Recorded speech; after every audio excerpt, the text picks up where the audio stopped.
अचानक तेज आंधी तूफान के साथ बारिश शुरू हो जाती है, जिसके चलते छत पर बिछा हुआ तिरपाल उड़ जाता है और अब बारिश की वजह से छत से टप टप करके पानी टपकने लगता है। ये मेरे ऊपर पानी कौन डाल रहा है? इतनी मुश्किल से तो नींद आई थी और मेरे पैरों के पास भी गीला गीला सा लग रहा है। जैसे ही पूरे परिवार की आंखें खुलती हैं तो उन्हें अपनी आंखों पर यकीन नहीं होता। छत से जगह जगह से पानी टपकने की वजह से उनके पूरे घर में पानी भर जाता है। हे भगवान, ये क्या हो गया? ये छत से पानी कैसे टपक रहा है?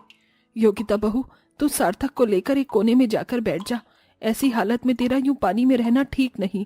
8 महीने की गर्भवती योगिता अपने 5 साल के बेटे सार्थक को लेकर घर के कोने में जाकर बैठ जाती है। वहीं सारा परिवार अब घर के बर्तनों में छत से टपक रहे पानी को इकट्ठा करता है और घर से पानी निकाल बाहर फेंकता है। माँ, कमर दर्द हो गई, लेकिन ये पानी तो खत्म ही नहीं हो रहा है और ना ही ये बारिश हो रही है। अगर ऐसे ही लगातार बारिश होती रही तो बाढ़ आने में ज्यादा समय नहीं लगेगा। लगातार तेज हो रही बारिश की वजह से सारा परिवार रात भर घर से पानी बाहर निकालता रहता है। अरे सारी रात तो पानी बाहर निकालने में चली गई, अब क्या ही सोएंगे। चलो काम पर चलते हैं। पिताजी, कल रात बारिश की वजह से घर में जो भी थोड़ा बहुत राशन बचा हुआ था वो सारा भीग गया। अब घर में कुछ भी खाने के लिए नहीं बचा है। न जाने भगवान ये बारिश का मौसम लाता ही क्यों है। हर साल हम सबको इस बारिश की वजह से कितनी परेशानी होती है और इस साल तो भाभी भी गर्भवती है। ये कहते हुए आशा की आंखों से दुख के आंसू झलकने लगते हैं, जिसके बाद अब कैलाश और अनुज अपनी मजदूरी के काम के लिए निकल जाते हैं। लेकिन रात भर लगातार तेज बारिश होने की वजह से उन्हें कहीं पर भी काम नहीं मिलता। अरे कहा ना एक बार कोई काम नहीं है, बारिश की वजह से सारा सीमेंट मलबा सब खराब हो गया है, जाओ यहां से। पिताजी, यहां पर भी कोई काम नहीं है, अब हम क्या करें? घर में राशन का एक भी दाना नहीं है, सब कल रात से भूखे हैं।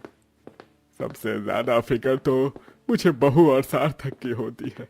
अरे अभी सार्थक छोटा है और बहू भी गर्भवती है, ऐसी हालत में वो दोनों कैसे अपनी भूख को संभालेंगे? कैलाश अनुज काम न मिलने की वजह से परेशान होकर घर लौट रहे होते हैं कि तभी रास्ते में उन्हें एक बोरे ढोने का काम मिलता है। दोनों बाप बेटे बोरे ढोकर 50 रुपए कमाते हैं, जिससे वो थोड़ा बहुत खाना पीने का सामान घर लेकर जाते हैं। सभी लोग अब खाना खाने के लिए बैठते ही हैं कि तभी फिर से उनकी छत से पानी टपकने लगता है।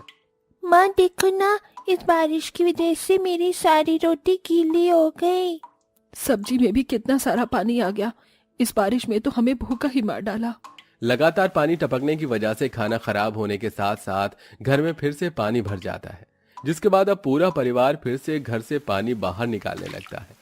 हर दिन लगातार बारिश की वजह से गांव के कई हिस्से में भी पानी भर जाता है, जिससे अब अनुज और कैलाश को काम मिलना बिल्कुल बंद हो जाता है। आह माँ जी, पेट में बहुत दर्द हो रहा है। ऐसा लग रहा है जैसे उल्टी आने वाली है। जैसे तेरी हालत है, तुझे बिल्कुल भी खाली पेट नहीं रहना चाहिए। और यहाँ तूने 3 दिन से कुछ नहीं खाया है। घर में एक रोटी है, मैं वही तुझे देकर खिला देती हूँ। कल्याणी चूल्हे पर रोटी सेक कर अपनी गर्भवती बहू को खिलाने ही लगती है कि तभी